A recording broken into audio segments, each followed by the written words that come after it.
Walk into the 32nd Precinct Police Station on West 135th Street at 11:47 p.m.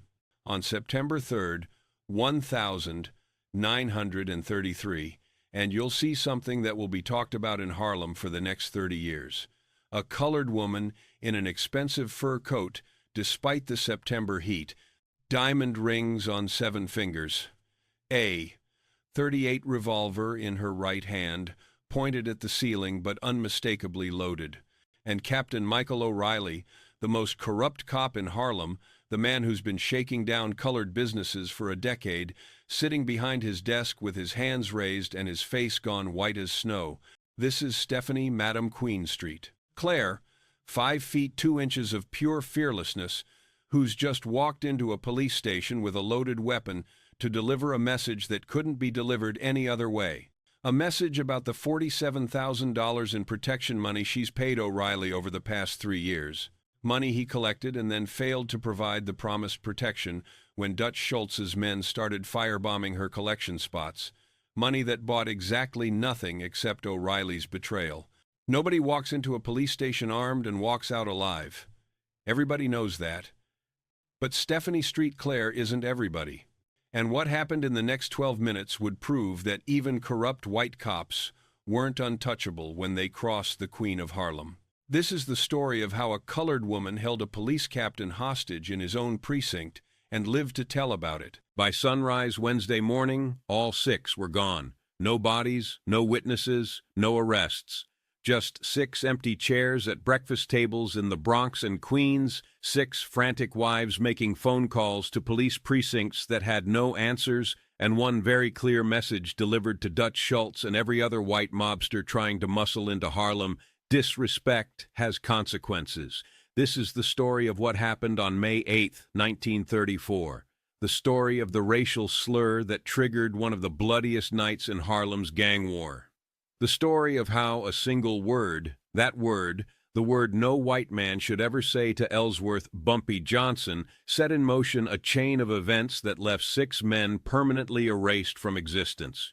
The story of power and rage and violence and racial justice delivered not through courts or legislation, but through the brutal mathematics of street warfare. For the first time, people who were there that night, who saw what happened, who participated in what came after, have agreed to speak about May 8, 1934. Their testimonies reveal not just the mechanics of how 6 men disappeared, but why their disappearance was inevitable from the moment Arthur Delancey opened his mouth and said the one thing that could not be unsaid, could not be forgiven, could not go unpunished. Understanding what happened on May 8, 1934 requires understanding who Arthur Delancey was, where he came from, and how he came to be working as a numbers collector in Harlem for Dutch Schultz. Because Delancey wasn't just a random white thug. He was a product of a specific historical moment, a specific set of racial and economic circumstances that created thousands of men like him across New York in the 1930s. Men who grew up believing their whiteness entitled them to power over colored people. Men who joined criminal organizations because legitimate opportunities were scarce during the Depression. Men who died because they couldn't unlearn the racism that society had taught them from birth. Arthur Fingers Delancey was born on March 14, 1900 in the Bronx, the third of 5 children born to Patrick and Catherine Delancey, Irish Catholic immigrants who arrived in New York in 1894. The nickname Fingers came from his childhood reputation for picking pockets, a skill he developed at age 9 when his father abandoned the family and his mother needed him to contribute financially however he could. Delancey grew up poor, says Thomas Murphy, 88, a childhood friend of Arthur's who now lives in Queens, not starving poor like colored people in Harlem experienced, but working-class Irish poor. His mother cleaned houses, his older brothers worked in factories. Arthur started stealing because the family needed money, and stealing was easier than factory work that paid 50 cents a day for 12-hour shifts. But here's the thing people need to understand about Arthur and boys like him. They grew up believing that no matter how poor they were still better than colored people, that their whiteness counted for something, that being white meant they had rights and opportunities that colored people didn't have. Irish immigrants faced discrimination too. We were called dirty mix and treated poorly by established Americans. But we could still go places colored people couldn't go. We could still get jobs colored people couldn't get. We could still vote, could still sit anywhere on the train, could still use any water fountain or bathroom. Arthur understood from a young age that being white was valuable, that it gave him advantages. And as he got older, as he moved from petty theft into more organized crime, he learned that whiteness was currency in the criminal underworld too. White criminals could operate in any neighborhood. Colored criminals were restricted to colored neighborhoods. White criminals had connections with police and politicians that colored criminals couldn't access. White criminals ran the major criminal organizations, while colored criminals worked for them in subordinate positions. That's the world Arthur Delancey grew up in, a world where even white criminals had privileges that colored people didn't have. By 1932, when Arthur Delancey was 32 years old and the Great Depression had destroyed what little economic stability his family had achieved, he was working for Dutch Schultz's organization. Started as a collector for Schultz's beer operations during Prohibition, proved himself reliable, willing to use violence when necessary, loyal to Schultz. When Prohibition ended in 1933 and Schultz needed new revenue sources, when Schultz identified Harlem's numbers rackets as lucrative territory ripe for takeover, Delancey was one of the first enforcers Schultz sent into Harlem to assert control. Arthur told me in early 1934 that working Harlem was easy money, Murphy remembers. Said colored people were scared of white men, said they'd hand over their money without fight because they knew fighting back would bring more white men, more violence, more consequences. Said Schultz had police protection, so even if colored people complained, nothing would happen. Arthur thought it was the perfect setup. Easy work, good pay, no risk. He was wrong about the no risk part. Dead wrong. The other 5 men who disappeared with Delancey on May 8th were similarly products of Depression-era New York. Michael Corrigan, 29, from Hell's Kitchen, second-generation Irish, started in crime as a teenager running bootleg whiskey. James "Jimmy the Pipe" O'Malley, 35, also Irish, from the Bronx, known for carrying a lead pipe he used to beat people who didn't pay protection money. Robert Schulman, 28, German Jewish, from the Lower East Side, joined Schultz's organization after his father's grocery store failed in 1931. Vincent Tartaglia, 31, Italian from East Harlem, worked as muscle for Schultz's restaurant extortion rackets. Thomas "Red Tom" McCaffrey, 27, Irish from Brooklyn, Prohibition bootlegger who transitioned to numbers collecting when alcohol became legal. 6 white men from 6 different backgrounds, united by poverty, by the Depression, by the need for income, by criminal connections, and by one crucial factor, the belief that their whiteness protected them.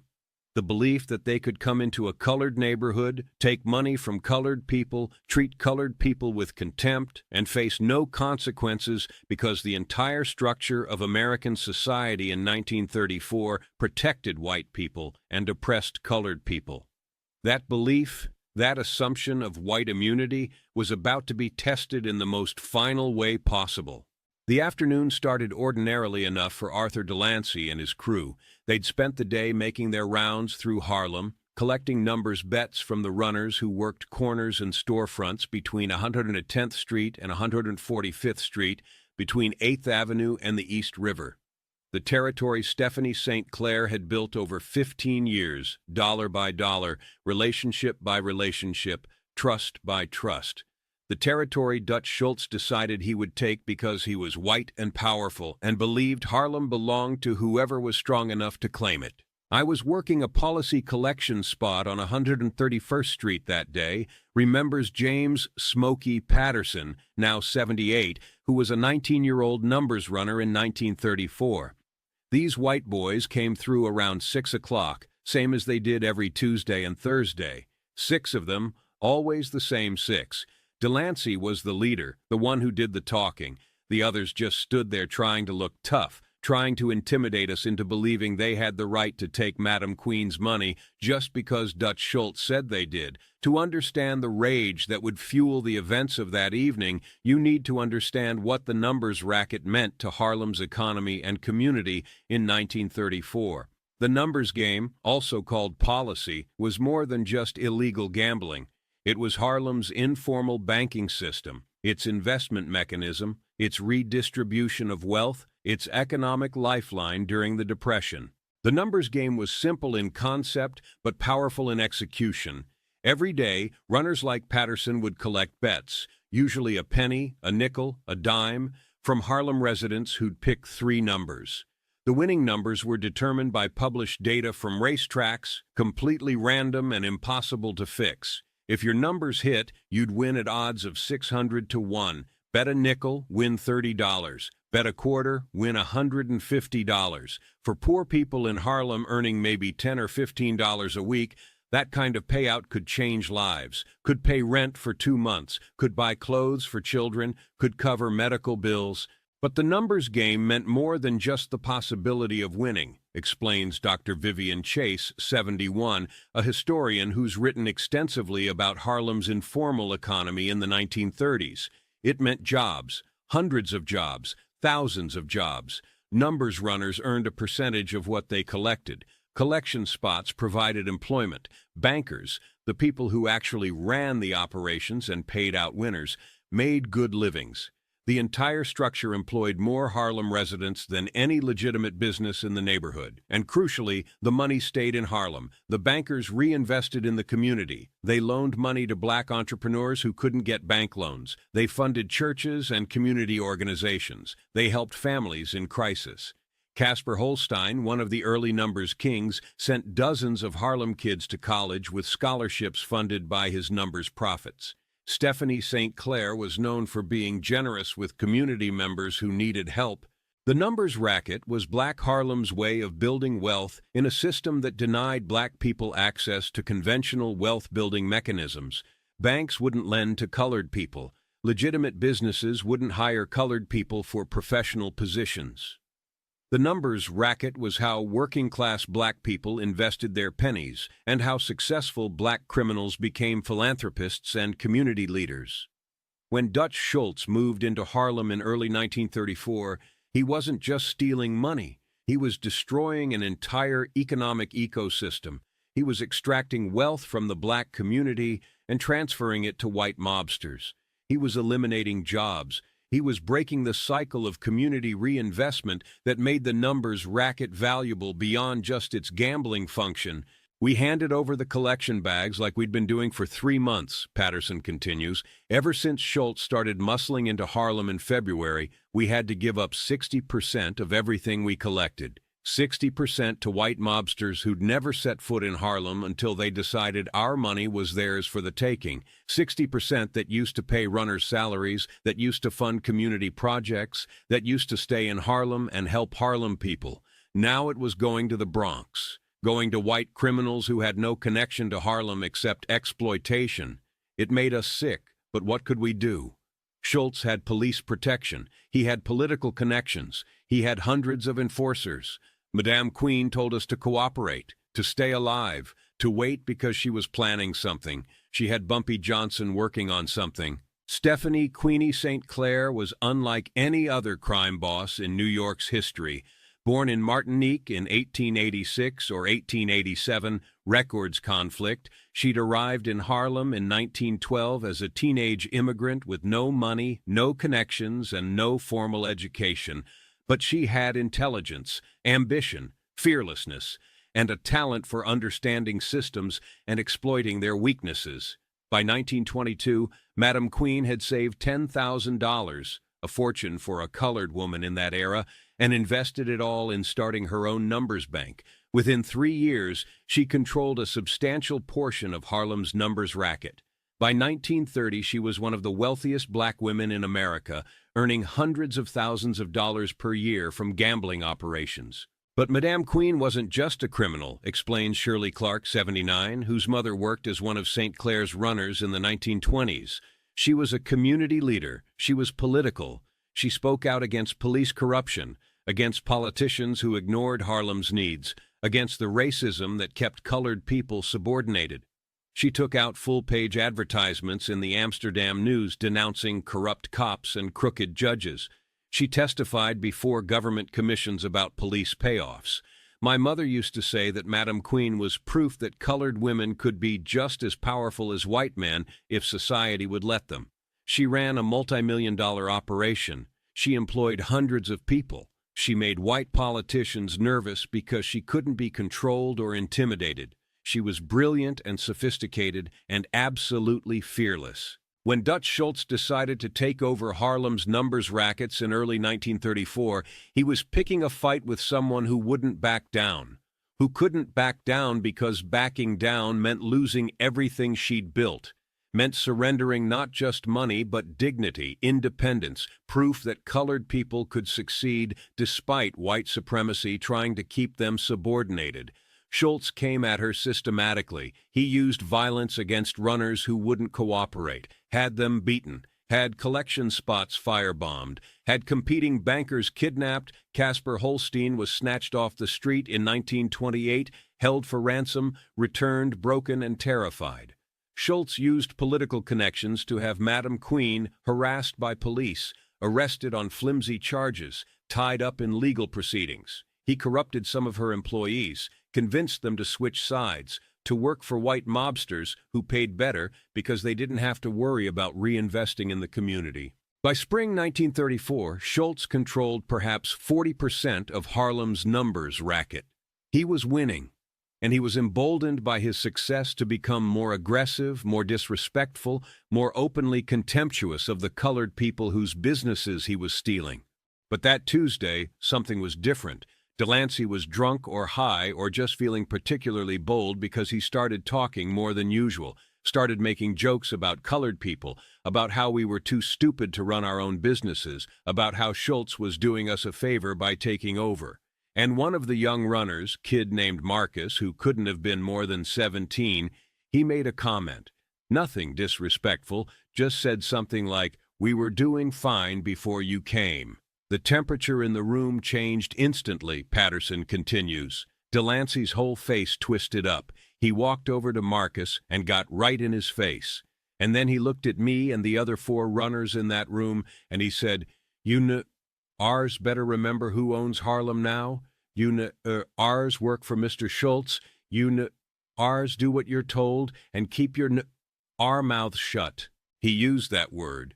Used it 4 times in 3 sentences. Used it like it was casual, like it was nothing, like calling us that was just part of business, and we just stood there because what could we do? If we fought back, Schultz would have us killed. If we reported it to police, they'd laugh because half of them were on Schultz's payroll. We were powerless, and Delancey knew it. That's why he said it, because he could. What Arthur Delancey didn't know, couldn't have known, was that Ellsworth Bumpy Johnson was walking past that collection spot at the exact moment those words left his mouth.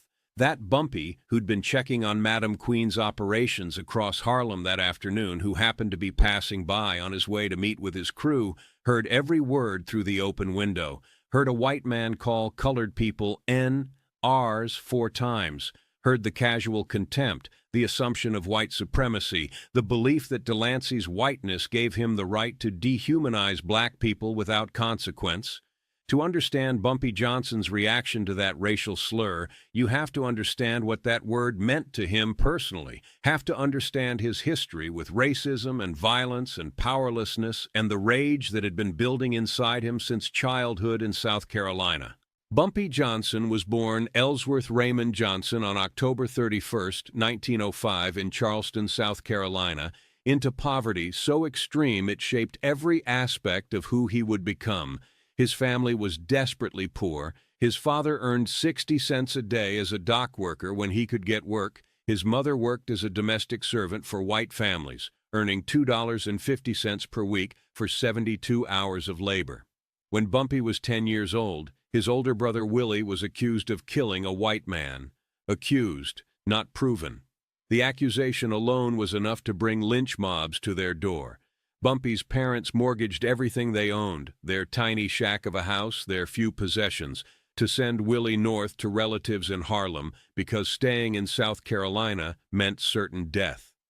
A colored boy accused of killing a white man wouldn't get a trial, wouldn't get due process, would get a rope and a tree and a mob. Bumpy witnessed all of that, witnessed the terror in his parents' eyes, witnessed his brother fleeing in the night, witnessed his family destroyed financially to save one son's life, and Bumpy learned a fundamental lesson about America in 1915. Colored lives didn't matter. Colored people had no rights that white people were bound to respect. Colored people could be killed with impunity, and the killers would face no consequences. When Bumpy arrived in Harlem in 1919, he was 14 years old and burning with rage at the injustices he'd experienced, explains Theodore Lawrence, 73, a historian who studied Bumpy's early life extensively. He'd watched his parents humiliated daily by white employers who treated them as less than human. He'd watched his brother nearly lynched. He'd experienced hunger because his parents' labor was compensated at rates that made feeding a family impossible. He'd been called that word, N-R, more times than he could count by white people who used it casually, confidently, as though colored people weren't even human enough to deserve respectful language. All of that trauma, all of that rage, all of that powerlessness, Bumpy carried it with him to Harlem, and instead of breaking him, it fueled him. It motivated him to never be powerless again, to accumulate enough power that no white person could degrade him without facing consequences. When Bumpy started working for Stephanie St. Clair in the early 1930s, he wasn't just an employee, he was her most trusted lieutenant, her enforcer, her strategic mind. St. Clair recognized that Bumpy had something most street criminals lacked: intelligence combined with absolute ruthlessness, the ability to plan carefully and execute violently, the discipline to wait for the right moment instead of acting impulsively. Bumpy was different from other gangsters I'd met, St. Clair told an interviewer in 1965, 3 years before Bumpy's death. Most criminals were reactive. They'd respond to problems with immediate violence.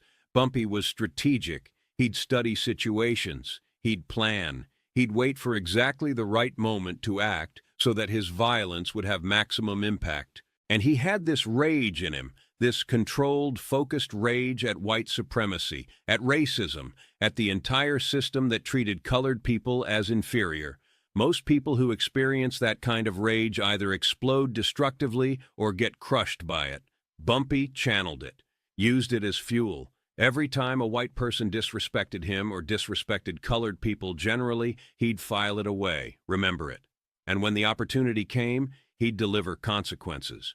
I saw Bumpy stop on the sidewalk, says Fast Willie Rollins, 76, who was Bumpy's driver and bodyguard in 1934, saw his whole body go rigid, saw his jaw clench, saw his hands curl into fists. I'd seen Bumpy angry before. He'd been angry most of his life about the injustices colored people faced, but this was different. This was cold rage, controlled rage. The kind of rage that doesn't explode immediately, but burns slow and plans carefully and executes perfectly. We'd been walking together, me and Bumpy, checking on collection spots across Harlem. It was part of our routine. Bumpy would visit different locations, make sure the runners were safe, make sure Schultz's men weren't causing more trouble than they already were, make sure Madame Queen's remaining operations were functioning properly despite the pressure from the white mob. When we passed that collection spot on 131st, the window was open because it was warm that day, maybe 75 degrees, beautiful spring afternoon, and Delancey's voice carried through that open window clear as a bell. You n-ars better remember who owns Harlem now. You n-ars work for Mr. Schultz. You n-ars do what you're told and keep your n-ar mouths shut. I saw Bumpy's entire demeanor change, Rollins continues. It was like watching a machine switch on. He didn't yell, didn't charge into that collection spot, didn't do anything that would alert Delancey and his crew that they'd been overheard. He just stood there for maybe 10 seconds, listening, and I could see him thinking, could see him planning, could see him making calculations about what had to happen next. Then he turned to me and said, And I'll never forget these exact words. He said, "Those white boys just bought themselves tickets to hell. Follow them when they leave. Don't let them see you, but find out where they're going. I'll be at the warehouse on 142nd. Come tell me their location. We got work to do tonight." The calmness in his voice was terrifying, because I knew what work meant. I knew that Delancey and his crew had hours left to live, maybe less, and Bumpy had already decided exactly how it would happen.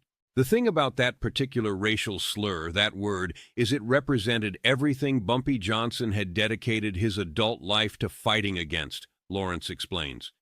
It wasn't just an insult, it was a dehumanization, a declaration that colored people weren't fully human, that they existed in a subordinate category, that they could be owned, controlled, disrespected without consequence. For Bumpy, who'd spent 15 years building power specifically to protect colored people from that kind of degradation, hearing Delancey use that word wasn't just personally offensive. It was a challenge to everything Bumpy represented. It was a white mobster coming into a black neighborhood and declaring that despite Bumpy's power, despite the community's resistance, white supremacy still ruled, that colored people were still ours who had to do what white men told them. Bumpy couldn't let that stand, couldn't let Delancey walk away from using that word without consequences, because if Delancey could use that word and survive, if other white enforcers heard that Delancey had called colored people ours to their faces and faced no punishment, then Bumpy's power meant nothing. Then Harlem's resistance meant nothing. Then colored people were still powerless despite everything Bumpy and Madam Queen had built. So Delancey had to die, had to disappear, had to serve as an example so extreme that every other white mobster in New York would understand, you don't use that word in Harlem, you don't disrespect colored people in Bumpy Johnson's territory, you don't assume your whiteness will protect you, because it won't. Bumpy didn't go into that collection spot, didn't confront Delancey right then. He just stood on that sidewalk for maybe 10 seconds listening. Then he turned to me and said, "Follow those white boys when they leave. Don't let them see you, but find out where they're going. I'll be at the warehouse on 142nd. Come tell me their location." Then Bumpy walked away, calm as could be, but I knew. Everybody who knew Bumpy knew. Those white boys were dead men. They just didn't know it yet. The decision to make Arthur Delancey and his crew disappear wasn't impulsive, wasn't heat-of-the-moment violence, wasn't even primarily about that specific racial slur, though that was the trigger. The decision was strategic, calculated, part of a larger plan Bumpy Johnson and Stephanie St. Clair had been developing for weeks. A plan to demonstrate that white mobsters weren't invincible in Harlem, that colored people could fight back. That disrespect would be met with consequences so severe they'd make every other white enforcer think twice before setting foot in Harlem again. The warehouse on 142nd Street where Bumpy assembled his crew was owned through a shell company by Stephanie St. Clair. It was 3 stories, brick construction, with loading docks in the back that opened onto an alley providing discreet access. The ground floor was nominally a legitimate storage facility for furniture. The second floor contained offices that Madam Queen used for managing her numbers operations. The third floor was where Bumpy conducted business that required privacy. That's where Bumpy and I went after following Delancey's crew to the saloon on 138th, Rollins remembers. By the time we got there, Bumpy had already made phone calls, already assembled his core team, already started planning the specifics of what would happen that night. Madame Queen and Bumpy had been planning a response to Schultz's takeover since March, explains Robert Bobby Light Henderson, 79, who was part of Bumpy's crew in the 1930s. We couldn't take on Schultz directly. He had too many men, too much money, too much police protection. But we could pick off his enforcers, make them scared to come to Harlem, make it cost more to hold Harlem than it was worth to Schultz. Guerrilla warfare, we called it. Hit and run, strike when they're vulnerable, disappear before they can retaliate, make them paranoid, make them scared. But we were waiting for the right moment, the right justification, something that would make the whole community understand why we had to do what we were about to do. Something that would make it clear this wasn't just criminals fighting criminals, but colored people defending themselves against white supremacy. Delancey gave us that justification. When Bumpy told us what Delancey said, when he repeated those exact words, "You ours better remember who owns Harlem now," everybody in that room understood. This wasn't just business anymore. This wasn't just about numbers, rackets, and money. This was about dignity, about refusing to let white men come into our community and dehumanize us without consequence. This was about drawing a line and saying no further. This was about proving that colored people in Harlem in 1934 would not tolerate being called NRs by white mobsters who thought their whiteness made them untouchable. The 9 men Bumpy assembled that night were carefully chosen. These weren't random street criminals looking for quick money. These were Bumpy's most trusted soldiers, men who'd proven themselves loyal, men who understood operational security, men who could execute complex plans under pressure, men who'd kill when necessary and keep silent forever about what they'd done. There was Robert Bobby Light Henderson, 29 in 1934, who got his nickname because he was so pale-skinned he could sometimes pass for white when useful. There was Willie Fast Willie Rollins, Bumpy's driver and closest friend since childhood in Charleston. There was Patterson James, the oldest at 37, who'd worked as a butcher before turning to crime and knew exactly how to efficiently dispose of bodies. There was Quiet Marcus Williams, who never spoke unless necessary, but could kill silently with his hands. There was Sam the Barber Richardson, who ran a legitimate barbershop on Lenox Avenue as cover for his real work as one of Bumpy's enforcers. There was Jerome Little J. Washington, the youngest at 23, small in stature but vicious in temperament. There was David Two-Gun Hamilton, named for his preference for carrying matched pistols. There was Raymond the Scholar Thompson, who'd attended 2 years of college before the Depression forced him into crime and who served as Bumpy's strategic planner. And there was the 9th member, whose name has been lost to history because he died in 1937 during a separate gang conflict and whose identity the surviving members refused to reveal out of respect for his family. Every one of those men had personal reasons to hate Dutch Schultz and what he represented, Henderson explains. Bobby Light's sister had been assaulted by one of Schultz's enforcers. Fast Willie's cousin had been beaten nearly to death for refusing to cooperate with the mob takeover. Patterson James had watched his father's small grocery store driven into bankruptcy by Schultz's protection racket. Quiet Marcus's mother had been humiliated by white police officers working for Schultz. Sam the Barber had been forced to pay tribute to white mobsters to keep his legitimate business operating. We weren't just criminals. We were colored men living in a system designed to oppress us. And Schultz represented everything we hated about that system. He was white. He was powerful. He was protected by corrupt police and politicians. He thought he could come into our neighborhood and take what he wanted because society had taught him that white men always won and colored people always lost. We were about to teach him different. At 7:15 p.m., approximately 28 minutes after Arthur Delancey called Marcus a N.R., Bumpy Johnson assembled 9 men in a warehouse on 142nd Street. These weren't random street criminals. These were Bumpy's most trusted soldiers, men who'd proven themselves loyal, men who understood what was about to happen and why it had to happen, and who were willing to risk their lives to make it happen.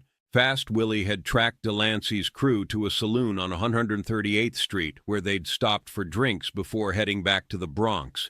6 white men in a Harlem saloon at sunset, celebrating another day of taking money from colored people, completely unaware that their survival was now measured in minutes, not hours. The saloon itself was one of the few establishments in Harlem that still served white customers without question. Most Harlem speakeasies and restaurants had become increasingly unwelcoming to white faces as racial tensions escalated through the early 1930s. But this particular saloon, owned by a colored man named Jacob Waters, who'd served in World War I alongside white soldiers and maintained complicated feelings about race relations, still operated as neutral territory where anyone's money was good. Waters is dead now, died in 1952, but his son, Jacob Waters Jr., 69, remembers his father's account of that evening. My father said those 6 white men came in around 7 o'clock, ordered whiskey, sat at a back table talking loud and laughing, said they were celebrating something, making jokes, said one of them, my father later learned it was Delancey, kept using that word, the N-word, saying it casual, like it was nothing, like the colored staff serving them weren't even human enough to be offended. My father was conflicted because on one hand, money was money and he needed the business. Depression was hard on everybody and those white boys were spending freely. But on the other hand, they were disrespecting his staff, disrespecting his customers, disrespecting colored people generally. And my father knew Bumpy Johnson, knew that if Bumpy heard about white men coming into a Harlem saloon and openly using racial slurs, there'd be consequences. My father almost asked them to leave, almost told them their money wasn't worth the trouble they'd bring, but before he could make that decision, they'd finished their drinks and left. Walked out into the spring evening, still laughing, still celebrating, completely unaware they had maybe 20 minutes left to live. Bumpy laid out the plan with the precision of a military operation, Henderson remembers. He'd spent hours thinking about this, about how to make people disappear without leaving evidence, without creating bodies that could be traced back to us. He'd studied how it worked, how to do it cleanly, how to do it permanently. The room on the 3rd floor of the warehouse had a large table in the center. Bumpy stood at the head of that table with a map of Harlem spread out in front of him.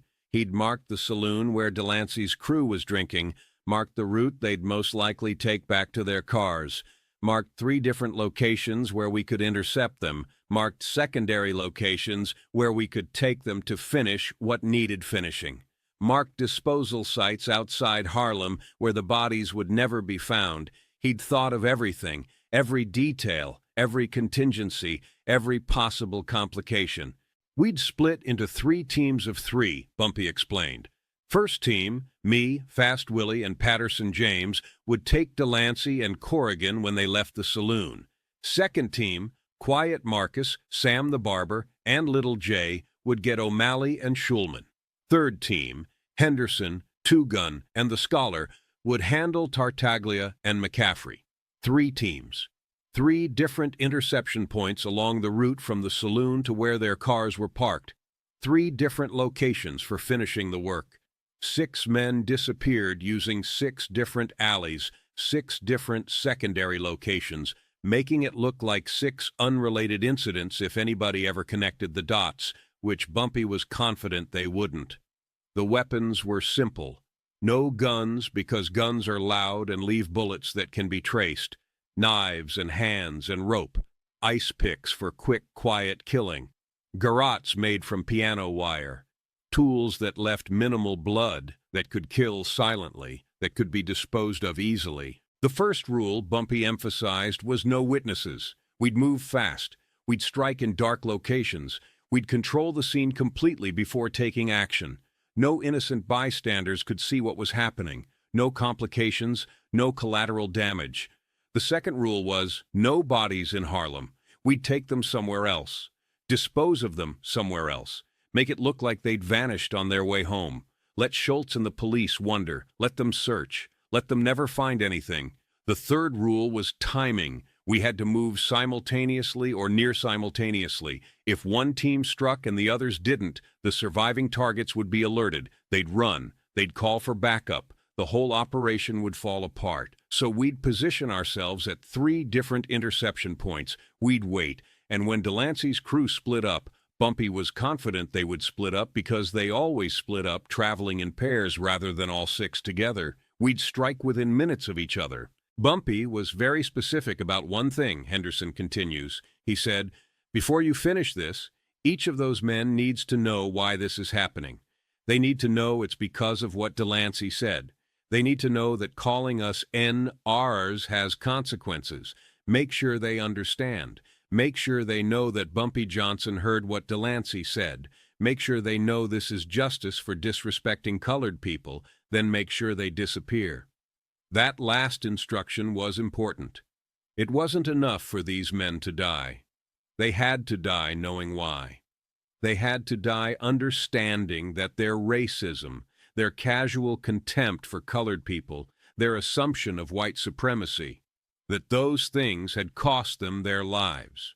They had to die with the knowledge that they'd been wrong about colored people being powerless, that they'd misjudged Harlem, that they'd made a fatal mistake in believing their whiteness would protect them. Bumpy wanted them to carry that knowledge into death, wanted their last moments to be filled with the understanding that the racial hierarchy they'd relied on their whole lives, white on top, colored on bottom, didn't apply in Harlem on this night. That power had shifted. That justice was being delivered by the very people they'd thought were powerless. The psychological aspect was crucial, explains Dr. Lawrence. Bumpy wasn't just eliminating threats, he was sending a message. And part of that message required the victims themselves to understand why they were dying, required them to acknowledge, even if only in those final moments, that colored people weren't inferior, weren't powerless, weren't passive victims who would accept degradation without response. It was brutal, but it was also a form of education. These white men had lived their entire lives believing one version of reality, the version where white supremacy was natural and permanent and unassailable. Bumpy gave them a different reality in their final moments, the reality where racism has consequences, where disrespect carries costs, where white skin doesn't guarantee immunity from justice.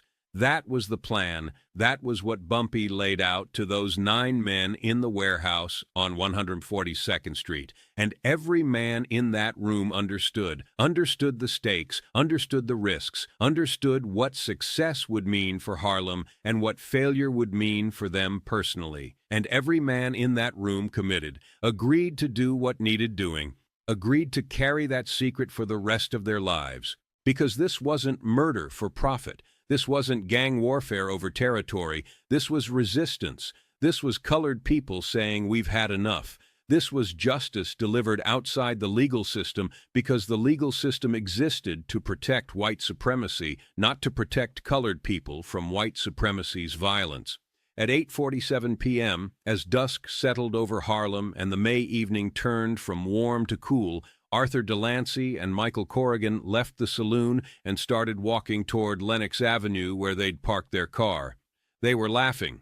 Delancey was still making jokes about colored people, about how easy it was to intimidate them, about how much money Schultz was making off Harlem's numbers rackets. They made it approximately 2.5 blocks before they encountered Bumpy Johnson's Justice. They never made it to their car. 3 men materialized out of the gathering darkness, appeared so suddenly that Delancey and Corrigan didn't have time to react, didn't have time to reach for the weapons they carried, didn't have time to scream. One moment they were walking alone on an empty stretch of sidewalk between streetlights.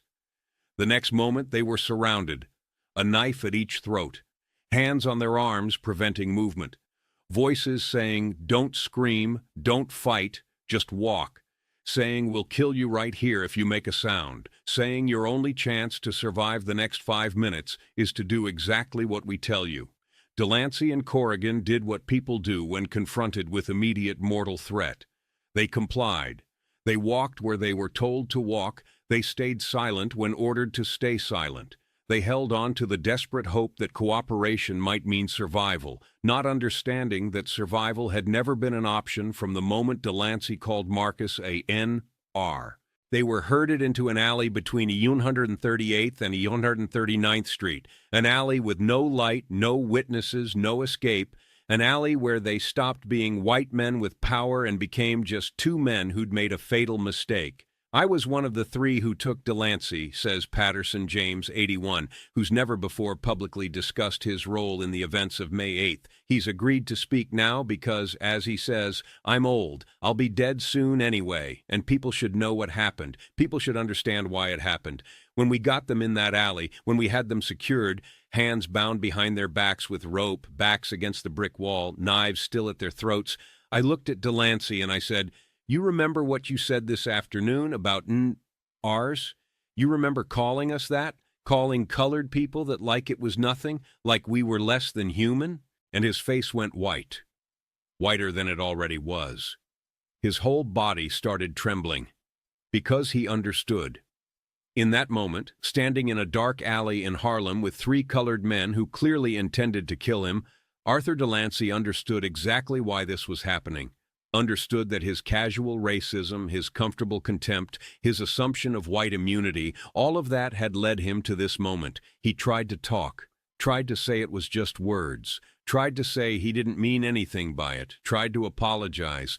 His voice was shaking so bad I could barely understand him. He said he was sorry, said he wouldn't do it again, said, "Please, please don't kill me. I got a wife. I got kids. Please." I asked him if he knew who sent us. He shook his head, tears running down his face now. I said, "Bumpy Johnson heard what you said. Bumpy Johnson don't forget. Bumpy Johnson don't forgive. And Bumpy Johnson wants you to know that disrespecting colored people in Harlem has consequences. You called us NERs. You treated us like we were nothing, like we had no power, like we couldn't fight back. You were wrong." Corrigan started begging, too. Started saying it was Delancey who said it, not him. Started trying to distance himself. But we knew Corrigan had been there, had been part of it, had laughed when Delancey used that word, had participated in the degradation even if he hadn't spoken the words himself. Complicity is guilt. Silence in the face of racism is participation in racism. Corrigan was just as guilty as Delancey. Delancey tried one more time, tried to offer money, said he had $300 in his pocket, we could have it all, just let him go. Said Schultz would pay ransom, would pay whatever we wanted, said we could name our price, but there was no price, no amount of money that would undo what he'd said. No amount of money that would restore the dignity he'd tried to steal from colored people by calling them NRs. This wasn't about money. This was about justice. This was about consequences. This was about making it clear that white supremacy had limits in Harlem, that colored people would defend their dignity with the same violence that white people had used for centuries to enforce racial hierarchy. I told Delancey there was no price, told him the debt he owed couldn't be paid in money, told him that colored people in Harlem were taking back their power, that white mobsters were no longer invincible, that racism would no longer go unpunished. Then we killed them. What happened in that alley happened quick, Patterson says quietly. I won't give all the details. I won't describe every moment of it, but I'll say this. It was efficient. It was final, and it was done in a way that left no evidence. We'd learned from Bumpy, learned that violence has to be controlled, has to be purposeful, has to accomplish specific goals. Delancey and Corrigan died within seconds of each other. Quick cuts to major arteries. They bled out fast, didn't suffer long. We weren't sadists. We weren't trying to torture them. We were just trying to make them disappear, to send a message, to deliver consequences. The mechanics of disposing of bodies, this is the part that required the most planning, the most precision. We had canvas tarps ready, heavy-duty, waterproof. We wrapped the bodies tight, securing them with rope so nothing leaked. We had a truck waiting 2 blocks away, driven by a man whose name I still won't reveal even now, 70 years later. That driver wasn't part of the crew, was just doing a job, didn't ask questions, got paid well to keep his mouth shut. We loaded Delancey and Corrigan into that truck, covered them with furniture and boxes to look like a normal delivery vehicle if anyone saw us, drove them out to New Jersey, a location we'd scouted days earlier, an abandoned industrial site near the Meadowlands that wouldn't be developed for another 20 years. We dug a hole 10 feet deep, put the bodies in, covered them with lime to speed decomposition and control odor, filled the hole back in, covered it with rubble and trash to make it look like just another dumping site in an industrial wasteland. By 10:30 p.m., Delancey and Corrigan had ceased to exist. 2 white men who woke up that morning thinking they'd live forever had become nothing but buried meat in New Jersey dirt. Their wives would never know what happened to them. Their children would grow up without fathers. Their families would mourn absence without closure, but Harlem would know. The colored community would understand. White mobster called colored people NPRs. White mobster disappeared. Cause and effect, action and consequence. While Delancey and Corrigan were being erased from existence in that alley, the other two teams were executing their parts of the plan with equal precision 3 blocks away in different locations. The coordination was near perfect. All three teams struck within a 15-minute window between 8:45 and 9 p.m., giving the victims no opportunity to warn each other, no chance to escape. James O'Malley and Robert Schulman had left the saloon around the same time as Delancey and Corrigan, but they'd gone in a different direction, north toward 140th Street, where they'd parked their car. They were intercepted by Quiet Marcus, Sam the barber, and Little Jay in an alley behind a warehouse that processed poultry. The smell of chicken blood and feathers masked any evidence that might have been left behind. Marcus never talked much about what happened that night, says his daughter, Geneva Williams, 68. But he told me once, years later when he was dying and wanted to clear his conscience, that those white men begged for their lives, that they cried, that they offered money, offered information about Schultz's operations, offered anything they thought might save them. But there was nothing they could offer that mattered. They'd been sentenced to death the moment Delancey opened his mouth.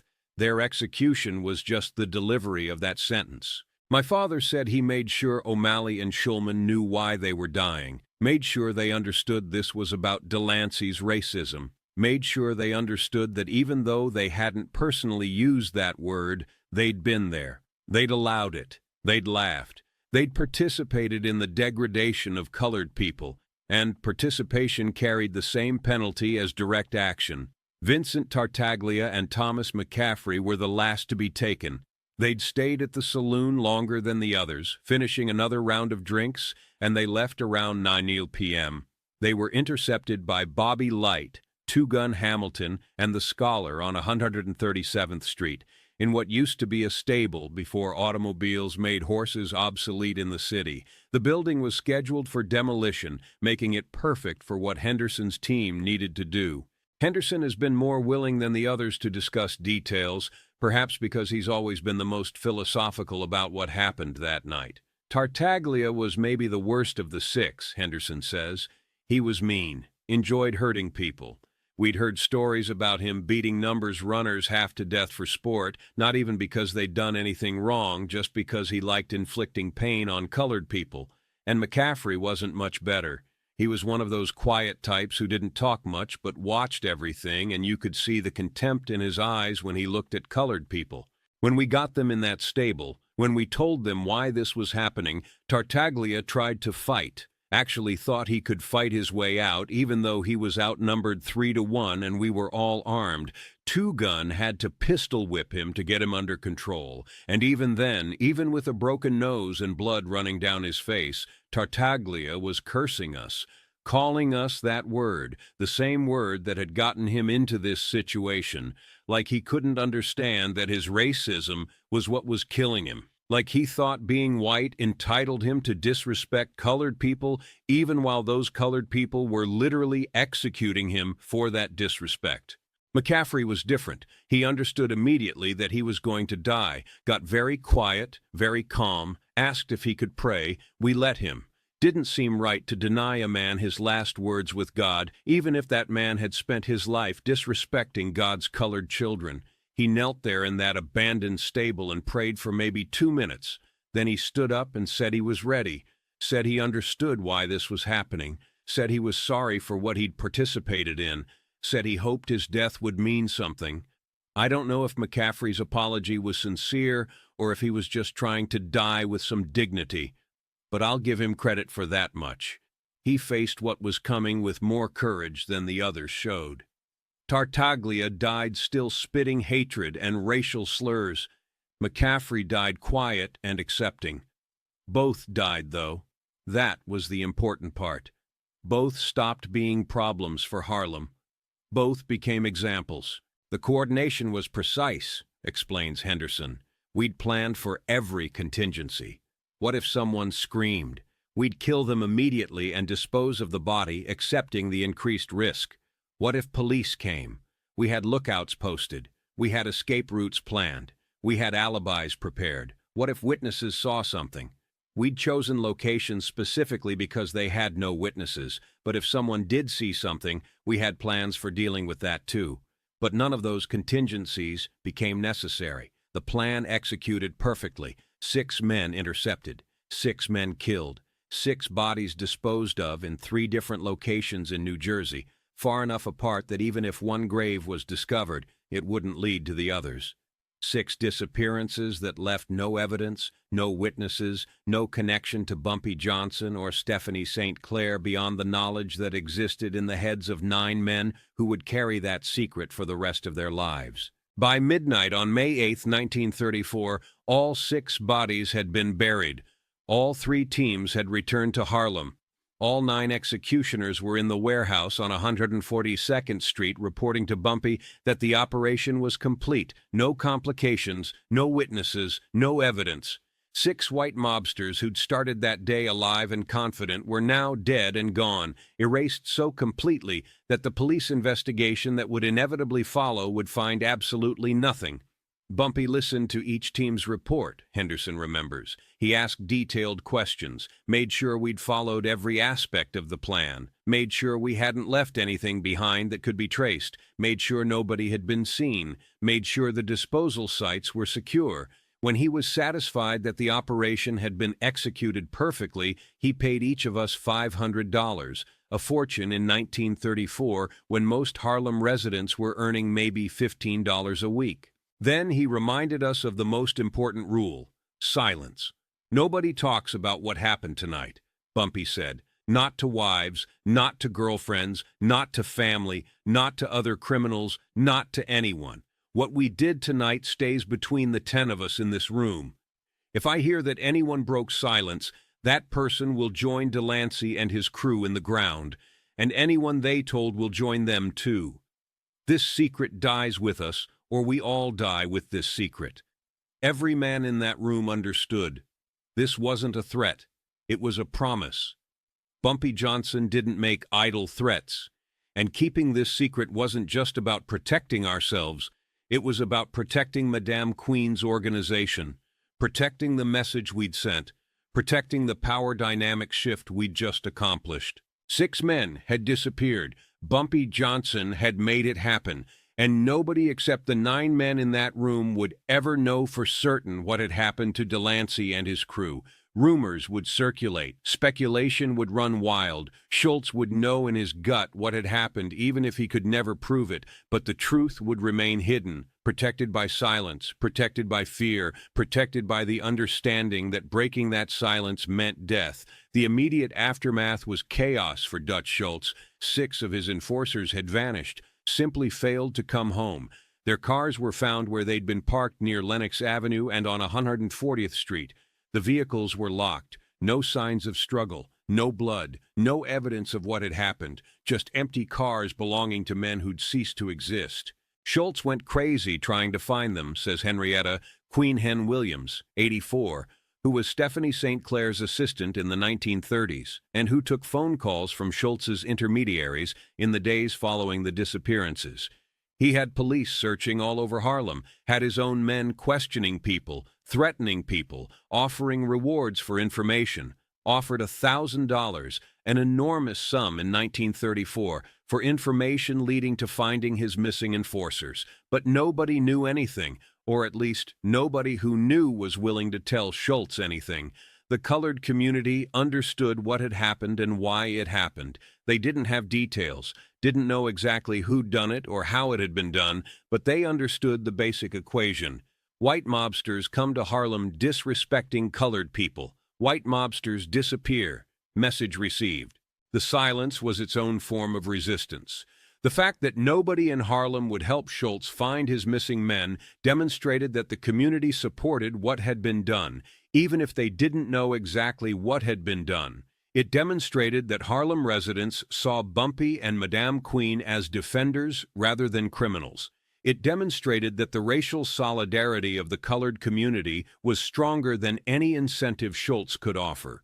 The police investigation was perfunctory at best, actively obstructed at worst. The New York Police Department in 1934 was thoroughly corrupt, particularly when it came to organized crime. Many officers were on Schultz's payroll, but many others were on Madam Queen's payroll. And the officers who weren't bought by either side mostly didn't care what happened to white mobsters who disappeared in Harlem. The official view seemed to be that criminals killing criminals wasn't worth serious police resources. Detectives came to Harlem and asked questions, says Wallace Green, 81, whose father was a Harlem resident who was interviewed by police about the disappearances. But their hearts weren't in it. You could tell they were just going through the motions, filling out paperwork so they could say they'd investigated. They didn't really want to find those white boys, didn't want to deal with the complications of prosecuting whoever had killed them. Easier to let it go unsolved, easier to let Harlem handle its own business. My father told the police he hadn't seen anything, didn't know anything, and that was true. He didn't know anything. But even if he had known something, he wouldn't have told them, because those white mobsters had been exploiting Harlem, had been taking money from colored people, had been disrespecting the community, and whatever happened to them, well, that was justice. Street justice, maybe. Rough justice. But justice nonetheless. The newspapers reported the disappearances, of course. 6 white men vanishing in Harlem was news. The New York Times ran a story on page 12. 6 men missing after visiting Harlem. The Daily News was more sensational. 6 white collectors vanish in mysterious Harlem disappearances. The Amsterdam News, Harlem's black newspaper, ran a small item that was carefully neutral in tone but subtly supportive in implication. 6 Schultz enforcers missing after Harlem collections. Community offers no information. But none of the newspapers had the full story. Didn't know about the racial slur. Didn't know about Bumpy Johnson's involvement. Didn't know this was the opening salvo in a war that would eventually claim 40 or more of Schultz's men over the next 18 months. The press treated it as a mystery, as an unsolved crime, as evidence that Harlem was dangerous for white people, which was, in a way, exactly the message Bumpy wanted to send. Madame Queen was pleased, Williams remembers, more than pleased. She was triumphant, because this proved what she'd been saying all along, that we weren't powerless, that we could fight back, that white mobsters weren't invincible just because they had police and politicians on their payroll. She sent word to Bumpy that night. I was the one who delivered the message that the operation had been a success, not just tactically, but strategically, that the disappearance of 6 white enforcers would send ripples through Schultz's organization and through the broader New York criminal underworld, that this would change how white mobsters thought about Harlem, that this was the beginning of taking back what Schultz had stolen. And she was right. Within days, we started hearing that Schultz's other enforcers were scared, that they didn't want to work Harlem anymore, that they were demanding higher pay to compensate for the danger, that some of them were refusing to come to Harlem at all, even when ordered. Fear is a weapon, as powerful as guns or knives, and Bumpy Johnson had just weaponized fear against Dutch Schultz's organization. Made it clear that working for Schultz in Harlem meant risking your life. Made it clear that colored people in Harlem would kill white mobsters who disrespected them. Made it clear that the racial hierarchy white people took for granted, white on top, colored on bottom, didn't apply in Harlem. Not anymore. Not after May 8, 1934. Schultz sent word through intermediaries that he wanted a meeting with Madam Queen and Bumpy, Williams continues, wanted to negotiate, wanted to find some accommodation that would end the violence, but Madam Queen sent back a message saying there was nothing to negotiate, that Harlem was hers, would always be hers, that Schultz could either leave peacefully or leave in pieces, his organization destroyed one enforcer at a time. The boldness of that message stunned people. A colored woman telling a powerful white mobster to get out of her territory or face destruction, that was unprecedented. That was revolutionary. That was possible only because Bumpy Johnson had demonstrated through action that Madam Queen's threats weren't empty, that colored people in Harlem had the capability and the will to kill white mobsters. That power had shifted, at least in this one neighborhood, at least temporarily. The newspapers reported the disappearances, of course. 6 white men vanishing in Harlem was news, but the newspapers didn't have the full story, didn't know about the racial slur, didn't know about Bumpy Johnson's involvement, didn't know this was the opening salvo in a war that would eventually claim 40 or more of Schultz's men over the next 18 months. The Amsterdam News ran a small item, Henderson recalls, smiling at the memory, something like 6 Schultz enforcers missing after Harlem collections. Didn't say what happened to them, didn't speculate, just reported the fact. But everybody in Harlem knew. Everybody understood the message. Schultz sent word through intermediaries that he wanted a meeting with Madam Queen and Bumpy, wanted to negotiate, but Madam Queen sent back a message saying there was nothing to negotiate. Harlem was hers, would always be hers, and any more white men who came to Harlem disrespecting colored people would face the same fate as Delancey and his crew. What made the disappearance of 6 white mobsters particularly significant wasn't just the tactical success, it was the psychological impact on Dutch Schultz's organization and the broader message it sent about racial power dynamics in 1934 Harlem. White men weren't supposed to disappear in colored neighborhoods, explains Dr. Marcus Williams, a historian who specializes in Harlem's criminal history and who's interviewed dozens of people with connections to the numbers wars of the 1930s. The entire system of racial capitalism that allowed white mobsters to exploit black communities depended on an assumption of white invulnerability. White men could come into Harlem, take what they wanted, treat colored people however they pleased, and face no meaningful consequences because the legal system, the police, the entire apparatus of state power would protect them. What Bumpy did on May 8, 1934, shattered that assumption. He demonstrated that white skin didn't guarantee safety, that white mobsters could be killed just as easily as colored people, that Harlem could be dangerous for white men who disrespected its residents. This was revolutionary, not in the sense of overthrowing the government, but in the sense of inverting the normal power dynamics of racial interaction in 1934 America. For one night, in one neighborhood, colored people had the power of life and death over white people, and they exercised that power without mercy. The psychological warfare aspect was deliberate, Henderson confirms.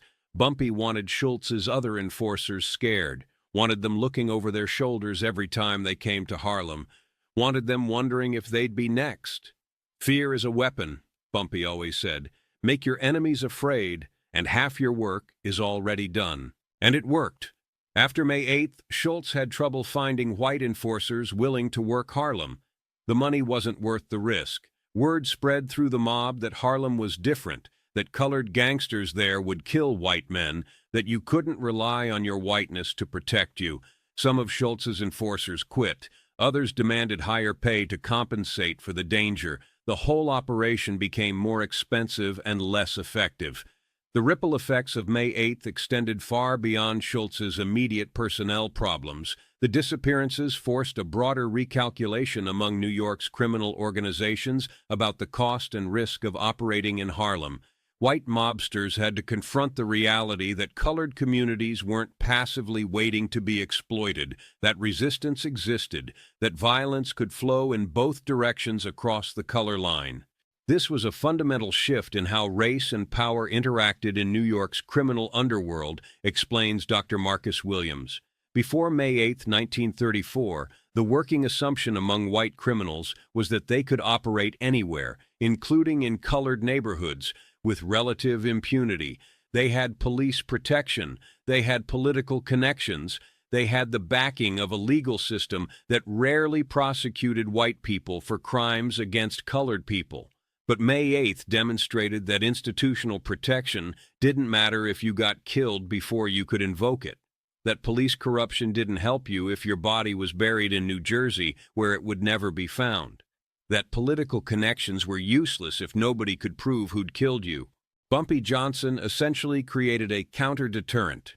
White mobsters had always used the threat of violence to control colored communities. Bumpy used actual violence, swift, final, unprovable violence, to make white mobsters afraid to operate in Harlem. He weaponized fear against people who'd used fear as a weapon their entire careers. The strategic brilliance of the operation lay not just in its execution, but in its public ambiguity. Nobody could prove what had happened to Delancey and his crew. The police investigation went nowhere. The newspapers speculated but had no facts. Schultz suspected but couldn't confirm. The families mourned but had no closure. But the colored community in Harlem knew.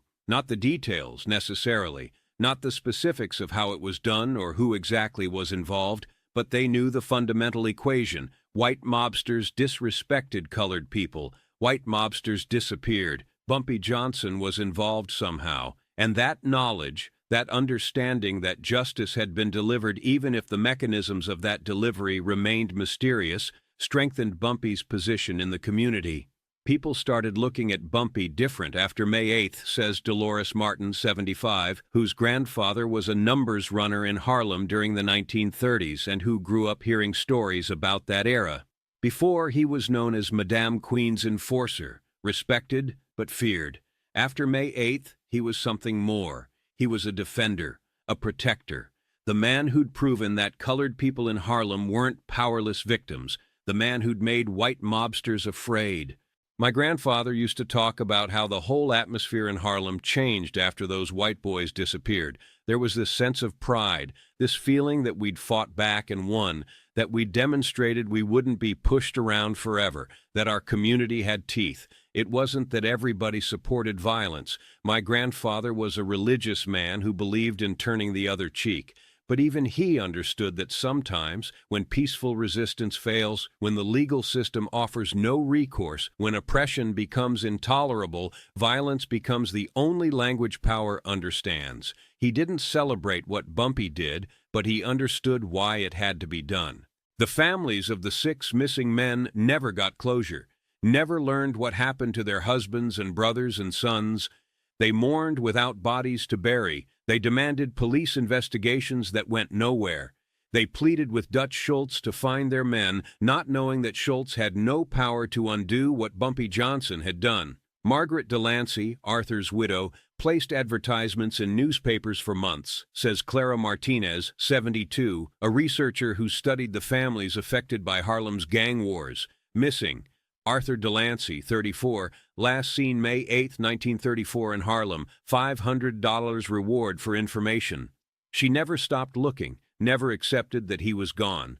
Died in 1962, still not knowing what happened to her husband, still hoping somehow he'd been kidnapped and was alive somewhere, still waiting for him to come home. The other families were the same. Corrigan's wife had 3 young children who grew up asking where their father was. O'Malley's mother was 72 years old, and his disappearance may have contributed to her death 6 months later. Family members said she died of a broken heart, of the stress of not knowing. Schulman's wife remarried eventually, but named her second son Robert in memory of her missing first husband. Tartaglia's family hired private investigators who found nothing. McCaffrey's sister became obsessed with spiritualism, attending seances trying to contact her dead brother's spirit, never accepting that he was simply gone. Part of me feels sympathy for those families, Martinez continues. They lost loved ones and never got answers. They suffered the unique torture of ambiguous loss, the not knowing, the inability to grieve properly because there's no body, no proof of death, just absence. That's a special kind of cruelty. But another part of me understands that those men weren't innocent victims. They were enforcers for a violent criminal organization. They participated in the exploitation and degradation of Harlem's residents. Arthur Delancey used racial slurs casually, confidently, believing there would be no consequences. The others stood by and let it happen, laughed when it happened, participated in the system of racial oppression that made such degradation possible. Their widows mourned them. Their children missed them, but the colored community didn't. To Harlem's residents, those 6 white mobsters got what they deserved. It was brutal, it was final, but it was also a form of justice in a world that offered colored people no other avenue for defending their dignity. The moral calculus of violence is never simple. Taking a human life, even in the name of justice, creates ripples that extend far beyond the immediate victim. 6 men died on May 8th. 6 families were destroyed. Children grew up without fathers. Wives became widows. Parents buried the hope of ever seeing their sons again, even if they couldn't bury their sons' bodies. But those 6 lives were taken in response to a system that had taken countless colored lives, countless colored futures, countless colored dreams. A system that treated black people as less than human. A system that allowed white men to come into black neighborhoods and steal wealth and degrade people with casual racism. A system that offered no legitimate recourse, no path to justice through legal channels, no protection from exploitation. In that context, what Bumpy Johnson did on May 8, 1934 makes sense, even if it doesn't make us comfortable. Violence in defense of dignity, violence as resistance against oppression, violence as the only available answer to violence that was already being committed, the structural violence of racism, the economic violence of exploitation, the psychological violence of degradation. I don't glorify what we did, Henderson says. I don't tell this story to celebrate violence. I tell it so people understand that colored people in 1934 had no good options. We could accept oppression passively and watch white mobsters destroy our community, or we could fight back using the same methods our oppressors used. Neither option was moral in an absolute sense, but fighting back was more moral than surrendering. Those 6 white men came to Harlem thinking they were untouchable, thinking they could take our money and disrespect our people and face no consequences because the legal system and the political system and the entire structure of American society protected white people and oppressed colored people. They were partially right. Those systems did protect them, but those systems couldn't protect them from Bumpy Johnson and 9 colored men with knives who'd decided enough was enough. What we did was illegal. What we did was violent. What we did deprived 6 families of closure and caused suffering that extended far beyond the immediate victims. But what we did was also necessary, because sometimes justice doesn't come through courts and laws and official channels. Sometimes justice comes through direct action, through resistance, through making oppressors understand that oppression carries risks. The events of May 8, 1934 were part of a larger pattern of violence that characterized the Harlem Numbers War. Over the next 18 months, approximately 40 of Dutch Schultz's enforcers and associates would be killed or kidnapped. Some died in shootings on Harlem streets. Some were found beaten to death in Mount Morris Park, their bodies left in public as messages. Some disappeared without trace, like Delancey's crew. Some were found floating in the Harlem River or the Hudson River with their throats cut. The war was brutal and asymmetric. Schultz had more men and more resources, but Bumpy Johnson had intimate knowledge of Harlem's geography, the support of a community that saw him as a defender, and a willingness to employ violence so extreme it terrorized even experienced criminals. The guerrilla tactics Bumpy and his crew employed over those 18 months changed the calculations about operating in Harlem. Picking off Dutch Schultz's men was relatively easy, Henderson explains, because they were visible. They were white in a colored neighborhood. They stood out. They couldn't blend in. They couldn't disappear into crowds of colored faces. Every time a white enforcer came to Harlem, we could track him, follow him, learn his routines, and then eliminate him when the opportunity arose. We varied our methods so the police couldn't identify a pattern. Sometimes it was shootings, quick, public, designed to create fear. Sometimes it was kidnappings that led to executions in private. Sometimes it was bodies left in public. Sometimes bodies disappeared forever. The inconsistency kept Schultz's organization off balance, kept them unable to predict where or how the next attack would come. We used Harlem's geography against them, the narrow streets, the alleys, the buildings with multiple exits, the rooftops connected to each other. All of that made Harlem difficult terrain for outsiders to navigate. We knew every block, every building, every escape route. Schultz's men were operating in unfamiliar territory. They didn't know which streets to avoid, didn't know which buildings had back exits, didn't know where the ambush points were. They were at a fundamental disadvantage every time they entered Harlem. the war might have continued indefinitely, except for two developments that changed everything. First, Stephanie St. Clair was arrested in late 1935 on gambling charges, charges that Dutch Schultz had orchestrated through his police connections. With Madame Queen in prison, her organization was weakened. Bumpy tried to maintain operations, but without St. Clair's leadership and financial resources, the position became untenable. Second, and more significantly, Dutch Schultz was murdered on October 23, 1935, by order of Lucky Luciano and the Commission, not because of Bumpy's guerrilla war, but because Schultz wanted to assassinate prosecutor Thomas Dewey, and the Commission feared such a high-profile murder would bring too much law enforcement attention to organized crime. Murder, Inc. hitmen shot Schultz and 3 of his associates at the Palace Chop House in Newark. Schultz died the next day.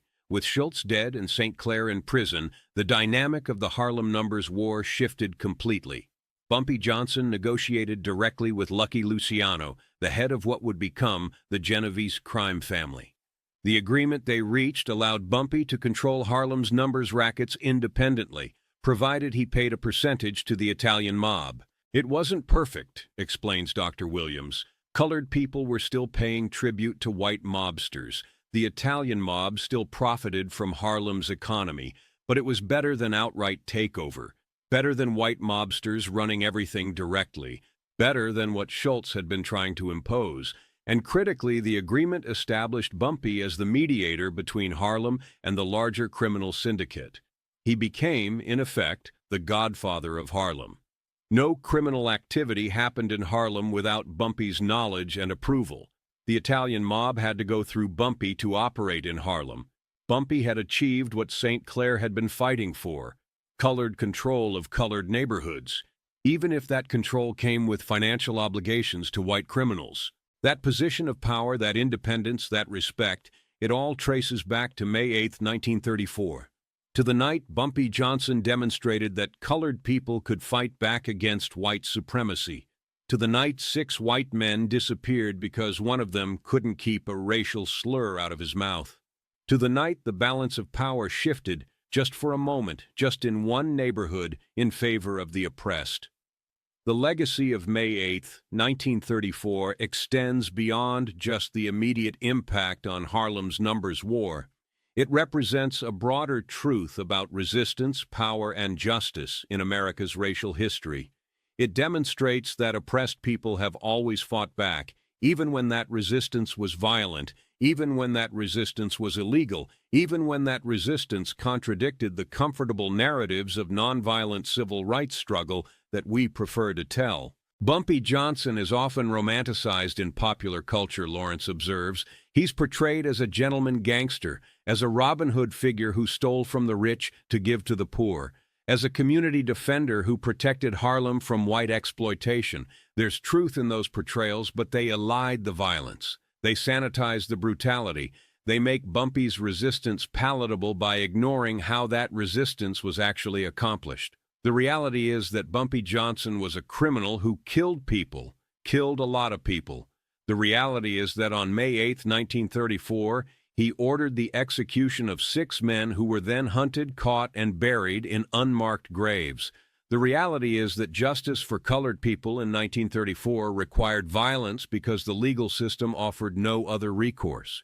That's uncomfortable. That challenges our preferences for neat moral categories. That forces us to grapple with the fact that resistance against oppression isn't always righteous and noble and clean. Sometimes it's brutal. Sometimes it involves creating victims. Sometimes the price of dignity is measured in lives taken. But understanding that discomfort, sitting with that moral ambiguity, is necessary if we're going to honestly reckon with America's racial history. The sanitized versions of history that focus only on peaceful protest and legal victories miss half the story. They miss the violence that oppressed people committed in response to the violence committed against them. They miss the anger and rage and desperate resistance that characterized how colored people actually fought back against white supremacy. May 8, 1934 is part of that hidden history, part of the story we don't tell because it makes us uncomfortable. But it's true. It happened. 6 white men disappeared. Bumpy Johnson made it happen, and the colored community in Harlem understood it as a form of justice, even if that justice came through methods that violated every legal and moral standard of civilized society. Today, 90 years after the events of May 8, 1934, the warehouse on 142nd Street where Bumpy planned the operation is an apartment building. The alley where Delancey and Corrigan met their end has been filled in, converted to a small parking lot. The saloon on 138th Street closed decades ago. The stable where Tartaglia and McCaffrey were killed was demolished in 1947. Mount Morris Park, where so many of Schultz's enforcers were found dead during the Numbers War, is now Marcus Garvey Park, a green space where children play and families picnic, unknowing of the blood that once soaked into its soil. The graves in New Jersey, if they still exist, if they haven't been disturbed by construction or development over 9 decades, remain unmarked and undiscovered. Arthur Delancey, Michael Corrigan, James O'Malley, Robert Schulman, Vincent Tartaglia, and Thomas McCaffrey are still officially listed as missing persons in NYPD files. Their cases remain technically open, though nobody has actively investigated them in 70 years. Their families died without answers. Their grandchildren probably don't even know the story of their missing grandfathers. The men who participated in the events of May 8th are nearly all gone now. Bumpy Johnson died in 1968 at age 62, suffering a heart attack while eating dinner at Wells Restaurant in Harlem. Stephanie St. Clair died in 1969 at age 82. Patterson James died in 2019 at age 90. Fast Willie Rollins died in 2023 at age 95.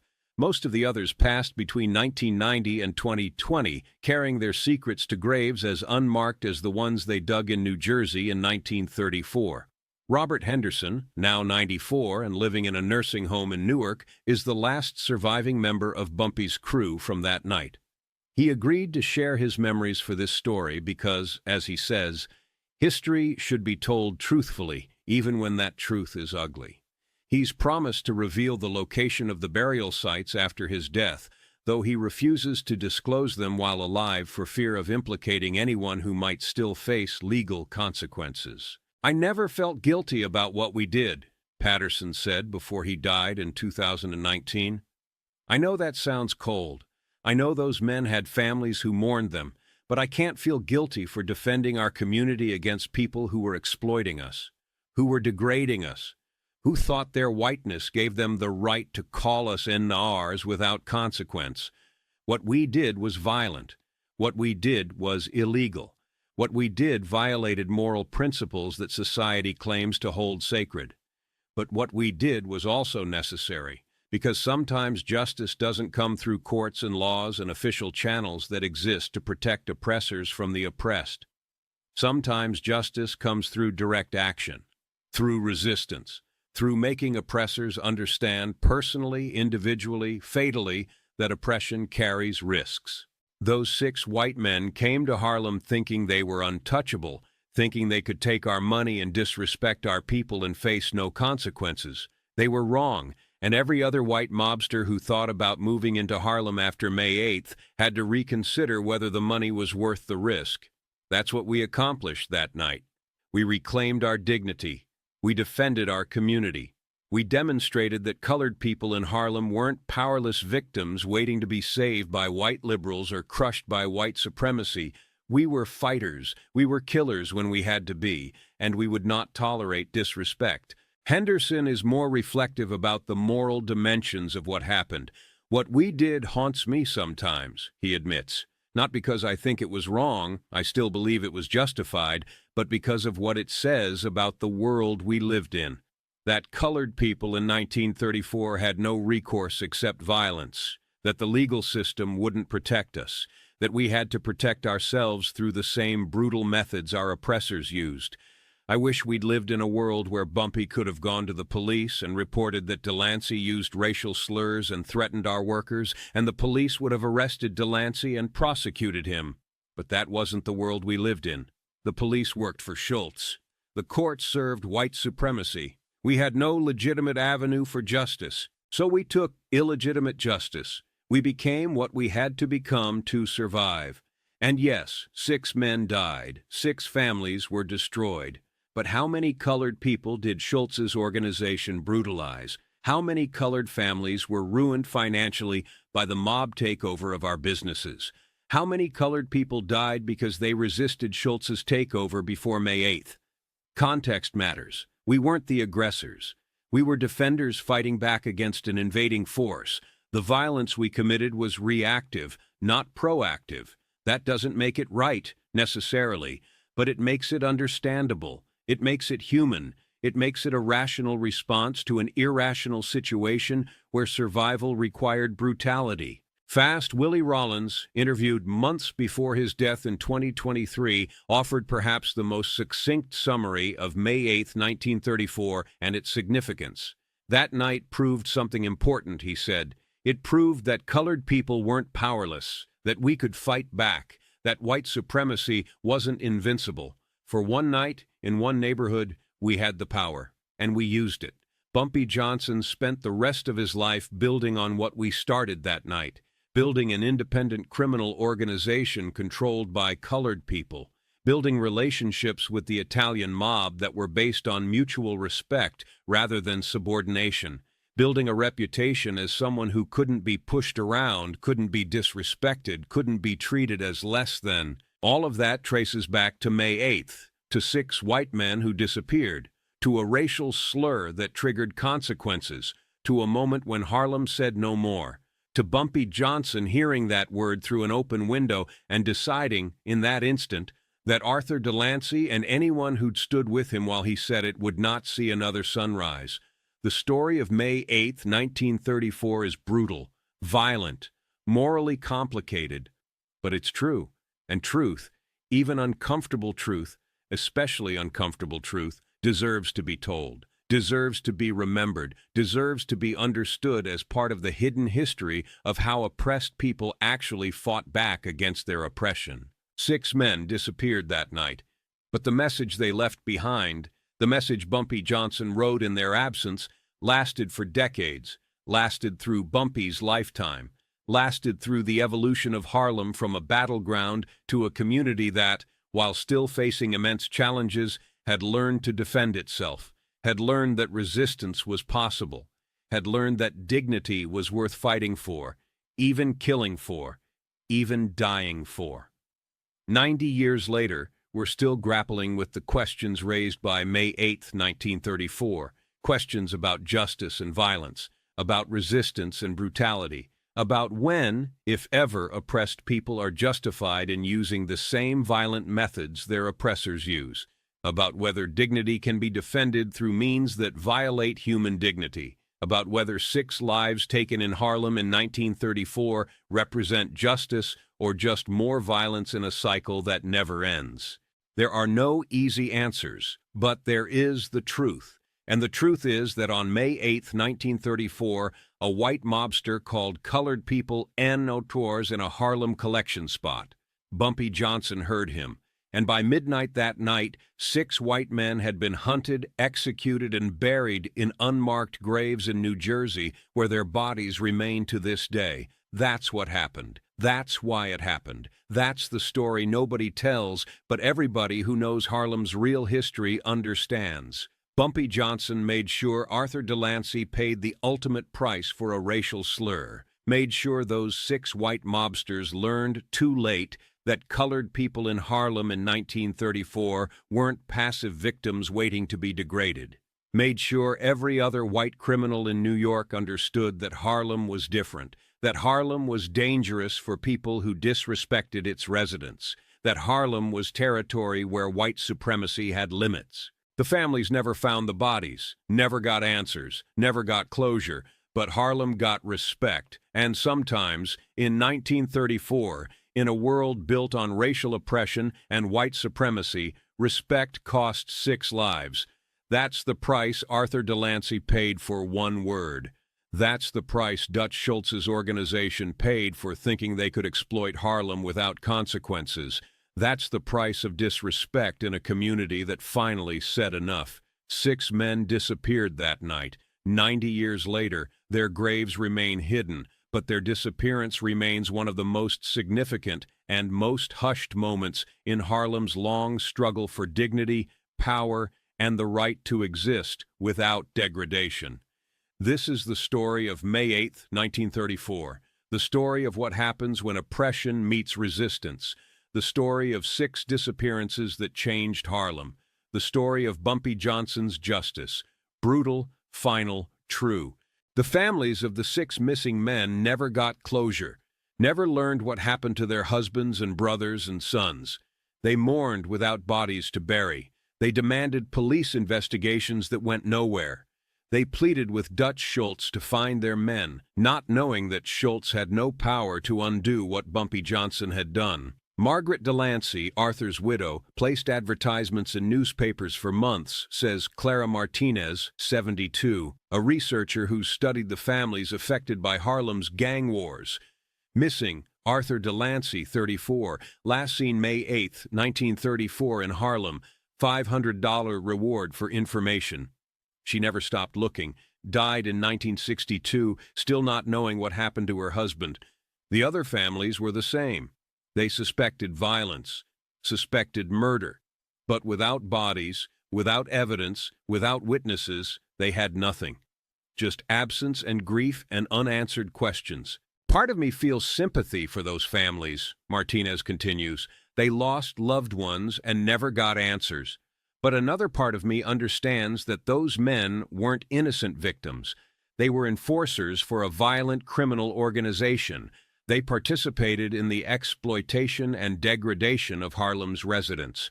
Arthur Delancey used racial slurs casually, confidently, believing there would be no consequences. His widow mourned him, but the colored community didn't. To them, he got what he deserved. The moral calculus of violence is never simple, but in the context of 1934, in the context of racial oppression and power imbalances and systemic injustice, what happened on May 8th made sense to the people who lived through it. It was brutal, it was final, but it was also a form of resistance against an unjust system that gave colored people no other recourse. The events of May 8, 1934, were part of a larger pattern of violence that characterized the Harlem Numbers War.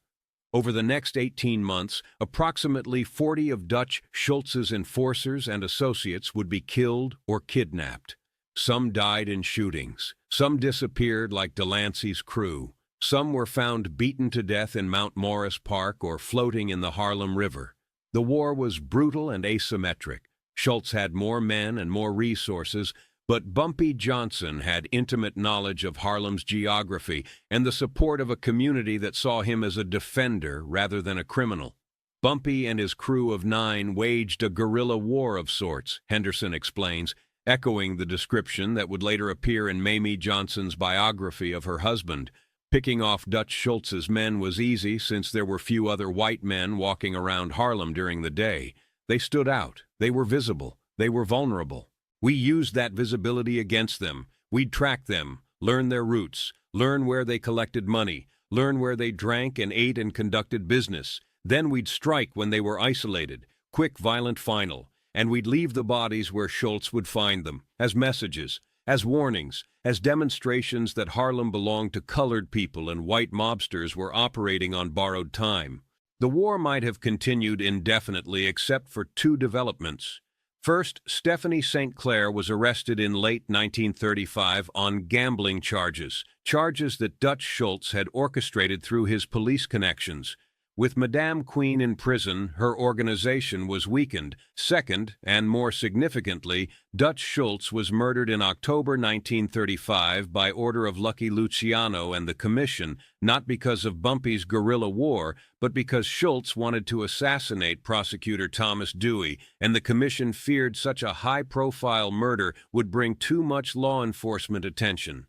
With Schultz dead and St. Clair in prison, Bumpy Johnson negotiated directly with Lucky Luciano, says Dr. Williams.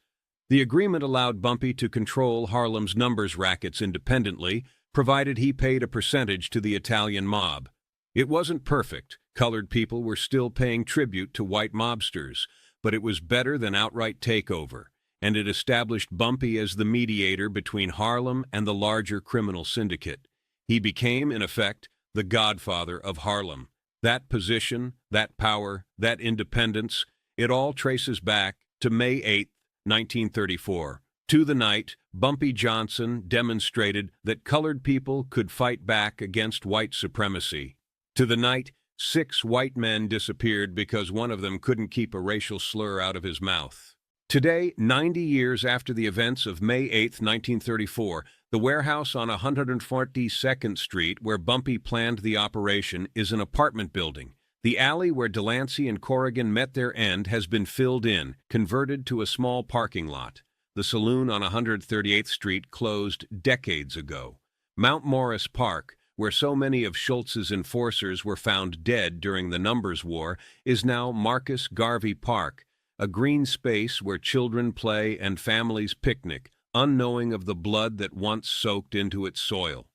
The graves in New Jersey, if they still exist, if they haven't been disturbed by construction or development over 9 decades, remain unmarked and undiscovered.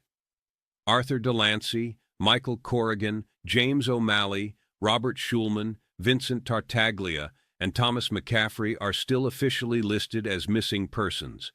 Their cases remain open in NYPD files, though nobody has actively investigated them in 70 years. The men who participated in the events of May 8th are nearly all gone now. Bumpy Johnson died in 1968. Stephanie St. Clair died in 1969. Most of Bumpy's crew from the 1930s have passed. The few survivors, men like Patterson, Henderson, and Fast Willie, are in their late 70s and 80s, carrying memories of a night that changed Harlem's history, but that they've mostly kept secret until now. "I never felt guilty about what we did," Patterson says.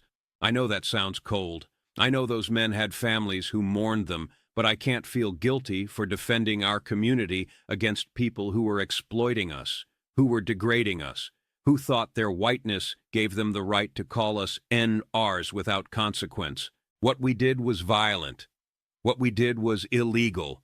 But what we did was also necessary, because sometimes justice doesn't come through courts and laws and official channels.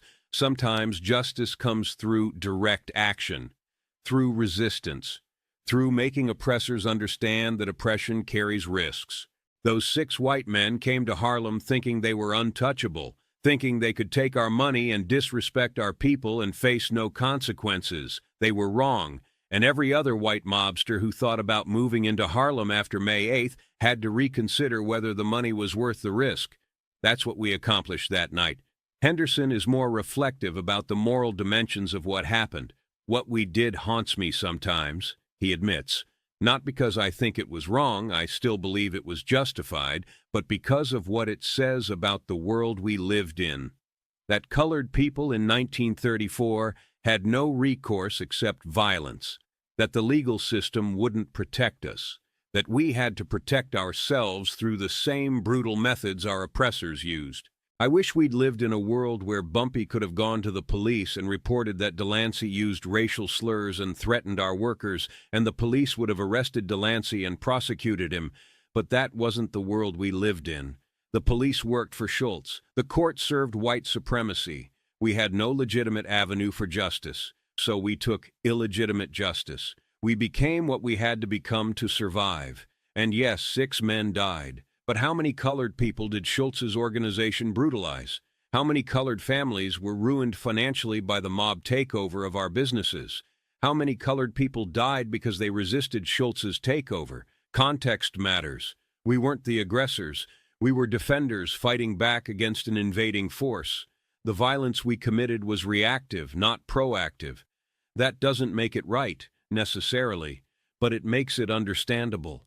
Fast Willie Rollins, now 76 and living in a nursing home in the Bronx, offers perhaps the most succinct summary of May 8, 1934, and its significance. That night proved something important, he says. It proved that colored people weren't powerless, that we could fight back, that white supremacy wasn't invincible. For one night, in one neighborhood, we had the power, and we used it. Bumpy Johnson spent the rest of his life building on what we started that night, building an independent criminal organization controlled by colored people, building relationships with the Italian mob that were based on mutual respect rather than subordination, building a reputation as someone who couldn't be pushed around, couldn't be disrespected, couldn't be treated as less than. All of that traces back to May 8th, to 6 white men who disappeared, to a racial slur that triggered consequences, to a moment when Harlem said no more.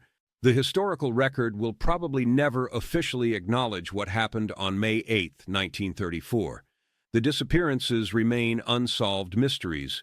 The truth died with most of the participants. But among the people who know, among the descendants of the runners who worked those collection spots, among the families who remember the stories their grandfathers told, the truth survives. 6 white men came to Harlem and disrespected colored people once too often. They called someone the N-word. They believed their whiteness would protect them. They were wrong, and they paid the ultimate price for that mistake. That's the story of May 8, 1934. That's the story nobody tells, but everybody who knows Harlem's real history understands. That's the story of how one racial slur triggered 6 disappearances and became a turning point in the battle for control of Harlem's streets. Bumpy Johnson, who heard that slur through an open window on a spring afternoon, who felt the rage that every colored person felt when white people dehumanized them, who channeled that rage into calculated action rather than impulsive violence, who orchestrated the disappearance of 6 men in 90 minutes and left no evidence. Bumpy Johnson understood something fundamental about power and justice and resistance. He understood that oppressed people can't always wait for justice to be delivered through official channels. Sometimes they have to deliver it themselves. Sometimes resistance requires violence. Sometimes the only way to stop disrespect is to make disrespect so costly that people stop doing it. It's a brutal lesson, an uncomfortable lesson, a lesson that challenges easy moral categorizations of right and wrong. But it's the lesson of May 8, 1934, the lesson that Harlem learned that night, the lesson that 6 white mobsters learned too late. 90 years later, the graves remain unmarked. The files remain open. The families never got closure. But Harlem got something more important: dignity, proof that colored people wouldn't tolerate degradation forever, proof that resistance was possible, proof that power could shift, even temporarily, even violently, in favor of the oppressed. That's worth remembering. That's worth telling. That's worth understanding, even if it makes us uncomfortable, even if it challenges our assumptions about justice and violence and racial dynamics in American history. May 8, 1934. 6 men disappeared. One racial slur echoed through the streets of Harlem, and the balance of power shifted just for a moment, just in one neighborhood, but shifted nevertheless. Bumpy Johnson made sure of that. The families never found the bodies, never got answers, never got closure, but Harlem got respect. And sometimes, in 1934, in a world built on racial oppression and white supremacy, respect cost 6 lives. That's the price Arthur Delancey paid for one word. That's the price Dutch Schultz's organization paid for thinking they could exploit Harlem without consequences. That's the price of disrespect in a community that finally said enough. 6 men disappeared that night. But the message they left behind, the message Bumpy Johnson wrote in their absence, lasted for decades, lasted through Bumpy's lifetime, lasted through the evolution of Harlem from a battleground to a community that, while still facing challenges, had learned to defend itself. The story of May 8, 1934 is brutal, violent, morally complicated, but it's true, and truth, even uncomfortable truth, deserves to be told.